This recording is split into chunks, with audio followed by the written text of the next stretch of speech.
रूस को लेकर भी एक खबर है सज्जन जी। रूस ने वादा किया है कि वो भारत की एनर्जी सप्लाई को रुकने नहीं देगा। दिल्ली में ब्रिक्स सम्मेलन के दौरान रूस के विदेश मंत्री सर्गेई लावरोव ने कहा कि रूस ये सुनिश्चित करेगा कि भारत के ऊर्जा हित पूरी तरह सुरक्षित रहे। उन्होंने कहा कि मैं गारंटी दे सकता हूं कि रूसी ऊर्जा सप्लाई से जुड़े भारत के हित प्रभावित नहीं होंगे। रूस हर संभव कोशिश ये करेगा कि कोई भी गलत कंपटीशन भारत और रूस के समझौतों को नुकसान ना पहुंचाए।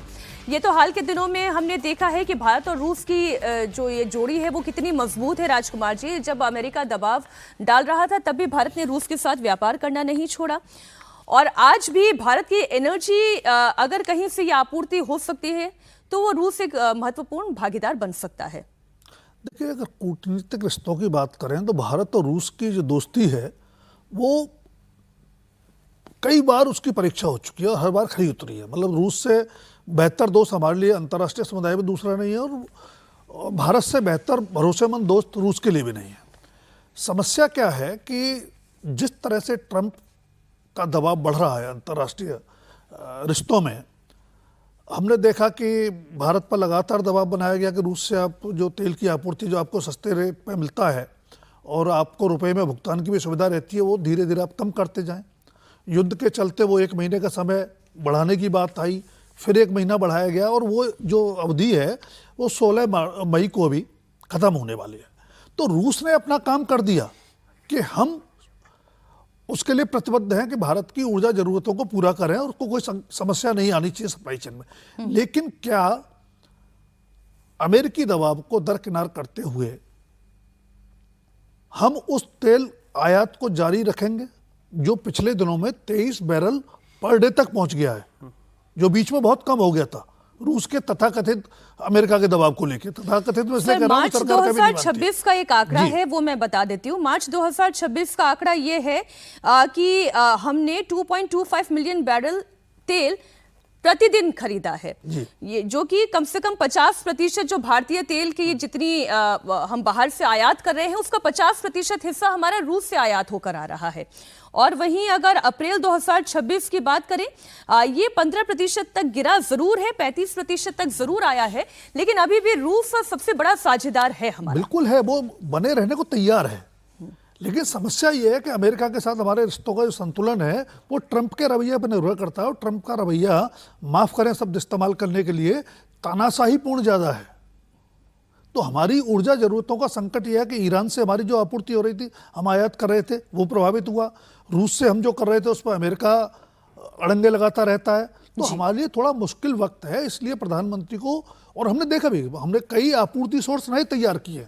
पहले हम बहुत कम जगह से आयात कर रहे थे, कई जगह से और कर रहे हैं। लेकिन जो ऊर्जा संकट है, ये सज्जन भी कह रहे थे कि उसका असर भारत पर, भारत की अर्थव्यवस्था पर पड़ सकता है, पड़ नहीं सकता है, पड़ रहा है। हमने उसका एहसास जनता को अब होने दिया है। मैं इसमें सज्जन जी आपको भी शामिल कर लूं।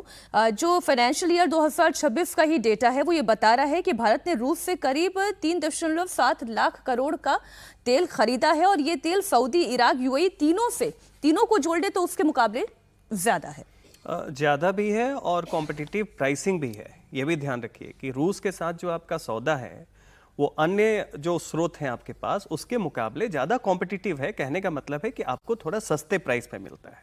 कारण यह है कि सामरिक तरीके से देखिए, रूस आपके डिफेंस और एनर्जी सिक्योरिटी दोनों के लिए एक रिलायबल पार्टनर है, और रिलायबल के साथ साथ वो आपको ये स्पेस भी देता है कि जो प्राइसिंग आप बाकी जगह से ले रहे हैं उसके तुलना में वो मिले। और जैसा कि अभी बता रहे थे कि निश्चित तौर पे जो अमेरिकी दबाव भारत के ऊपर है, तो 2 कारण से, एक, धारणा में इसका काउंटर होना चाहिए, लेकिन साथ ही साथ व्यवहारिकता में आपको और भी स्रोत इसलिए ढूंढना है क्योंकि जिस तरीके से अभी विश्व आर्थिक और एनर्जी सिक्योरिटी प्रभावित हो रही है, वैसे में आपको अपने सोर्स डाइवर्सिफाई करने ही होंगे। और प्रधानमंत्री का जो दौरे की बात हम लोग कर रहे थे वो उसी मुहिम का हिस्सा है। ऑलरेडी ईरान वॉर के कारण क्या हो रहा है कि मिडिल ईस्ट की बहुत सारी जो तेल उत्पादक देश हैं वो काफी हद तक इससे प्रभावित है। लेकिन इन सारे समीकरण में रूस की सेंट्रलिटी कि सबसे रिलायबल पार्टनर होने का उसका जो एक परसेप्शन है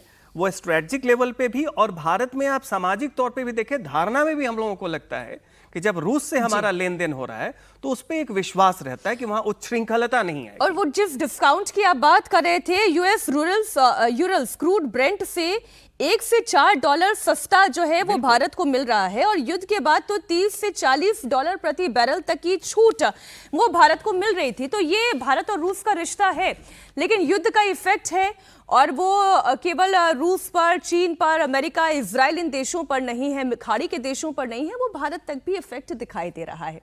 और युद्ध का इफेक्ट ऐसा है कि वो घर घर तक पहुंचा है। आम लोगों को आज सुबह एक झटका जरूर लगा। देश भर में पेट्रोल और डीजल के दाम बढ़े, प्रति लीटर 3 रुपए तक महंगा हुआ। सीएनजी भी 2 रुपए प्रति किलो महंगी हो गई है। दिल्ली में आज से 1 लीटर पेट्रोल 97.77 रुपए महंगा हो गया है। पहले ये 94 रुपए 77 पैसे था।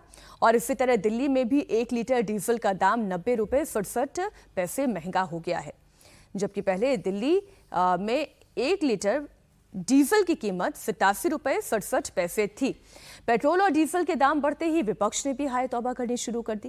लेकिन वैश्विक हालात ही कुछ ऐसे हैं कि महंगाई और ज्यादा बढ़ सकती है, पेट्रोल और डीजल के दाम और ज्यादा बढ़ सकते हैं। उसके पीछे जो वजह है वो ग्लोबल है। ग्लोबल तेल सप्लाई का जो main route Strait of Hormuz है वो लगभग बंद है। तेल कंपनियों को रोजाना 1000 से 1200 करोड़ का नुकसान हो रहा है। एक अमेरिकी डॉलर की कीमत 95 रुपए के पार पहुंच गई है। भारत के लिए कच्चे तेल का इंपोर्ट बिल बहुत महंगा हो गया है। कच्चे तेल की लागत में 50% से ज्यादा की तेजी आई है। इससे अंतर्राष्ट्रीय बाजार में कच्चे तेल की कीमत भी बढ़ गई है। दुनिया भर में एनर्जी सप्लाई पर इसका भारी असर दिखाई दे रहा है। स्ट्रेट ऑफ हॉर्मुज से दुनिया भर की 20% एनर्जी सप्लाई होती है। भारत अपनी एनर्जी नीड्स का 85 से 90% तक ऑयल और गैस इंपोर्ट करता है। $135 बिलियन कच्चे तेल के इंपोर्ट पर खर्च होता है, और इसका असर हमारे फॉरेन रिजर्व पर भी पड़ रहा है, क्योंकि हमारा इंपोर्ट बिल बढ़ गया है।